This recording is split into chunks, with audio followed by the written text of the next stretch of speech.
Black Like Me, by John Howard Griffin, penned in 1960, delves into the societal landscape of 1959's Deep South United States, a time marked by the waning days of segregation. In a bold experiment, Griffin, a white man, immerses himself in the life of a black man, chronicling his encounters to foster empathy and bridge the racial divide. Recognized with the Anisfield Wolf Book Award for Nonfiction in 1962, Griffin's narrative garnered global attention. The memoir delves into the psychological toll of discrimination, challenges perceptions of racial differences, and probes the intricacies of human identity in the context of race and social dynamics. Moreover, it scrutinizes the nexus between justice and morality in the struggle for desegregation, dignity, and equality. Griffin commences his tale by asserting its fidelity to his experiences, aiming to encapsulate the average black person's ordeal during the segregation era in the southern United States. Contemplating ways to foster unity between black and white communities at his parents' farm in Mansfield, Texas, Griffin resolves to live as a black man in the South to grasp their reality. Securing funding from a black magazine in exchange for publishing rights, Griffin bids farewell to his family and embarks on his transformation journey. Seeking a change in skin tone, Griffin consults a dermatologist in the French Quarter of New Orleans, who prescribes medication and UV exposure. Despite warnings of peril, Griffin undergoes the process, emerging transformed and uneasy. Finding lodging, he engages in cordial discourse with fellow black lodgers, setting the stage for his immersion. Navigating the racially charged environment, Griffin witnesses firsthand the segregationist norms aboard a trolley, where white passengers shun black companionship. His gesture to a white woman incites disapproval, underscoring societal biases. Encountering Sterling, a familiar shoeshiner, Griffin discloses his disguise, heralding the unfolding of his unprecedented exploration. Sterling enthusiastically embraces the experiment, extending his assistance to Griffin. Griffin assumes the role of a shoeshiner for the day, closely observing how customers interact with him and sharing a meal with Sterling and his colleague. During a leisurely stroll, Griffin becomes the target of harassment from a white teenager, subjected to insults and threats. Despite this, he is deeply moved by the kindness of the local black community, engaging in a poignant conversation with a man who laments the troubling state of education and violence within black neighborhoods, highlighting the pervasive sense of despair. On his journey home that evening, Griffin encounters further indignity when the bus driver deliberately bypasses his stop, leaving him stranded 8 blocks away. Over the course of a challenging week, Griffin tirelessly seeks employment and grapples with the basic necessities of life, facing increasing hardships. He keenly senses the simmering resentment and anger in his surroundings, exacerbated when a black man in Mississippi is lynched before receiving a fair trial, inciting widespread outrage and anguish.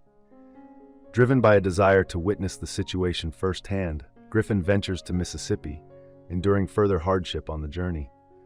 The dehumanizing treatment continues as he hitchhikes along the coast, subjected to demeaning conversations that reduce him to stereotypes and objectification.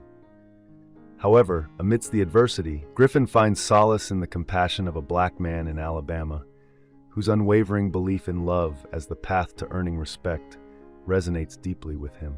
In Mobile, Alabama, Griffin confronts the harsh reality of pervasive discrimination, with even fewer establishments willing to serve black patrons and essential amenities growing increasingly scarce.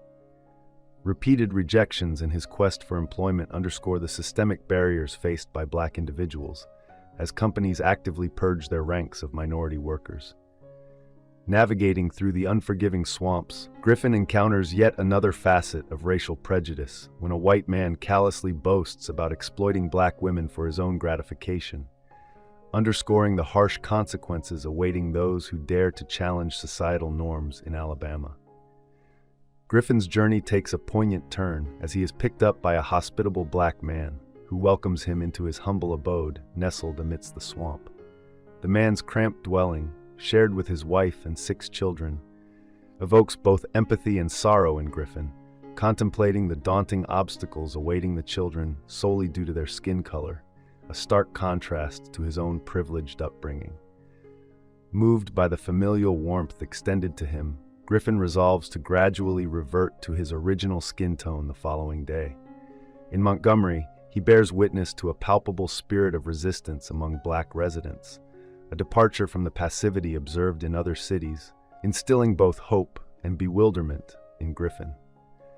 As Griffin reintegrates into society as a white man after weeks of living as a Black man, he navigates through starkly contrasting receptions, with tense gazes from Black individuals juxtaposed against the nonchalant affability of white counterparts. However, the newfound freedom of movement and privilege fails to bring him joy, overshadowed by the apathy and complaints of many white individuals regarding Black resistance. Embarking on a journey to reconcile his experiences, Griffin seeks solace in a monastery to recuperate from the emotional toll of recent weeks before venturing to Atlanta. There, he collaborates with a photographer to document interviews with Black community leaders, finding solace in the city's comparatively progressive atmosphere, where Black individuals are ascending to positions of respect and authority. Upon completing their project, Griffin and the photographer return to New Orleans to capture images of Griffin in disguise in familiar locales. However, upon their return to Mansfield, Griffin's writings attract international attention, prompting threats and hostility from locals, forcing his parents to seek refuge abroad. Ultimately, Griffin and his family depart as well, harboring hopes for a future where the goals of Black civil rights activists can be realized without resorting to violence or vengeance. I hope you enjoyed this video. Leave a like if you did, and be sure to subscribe. Thank you.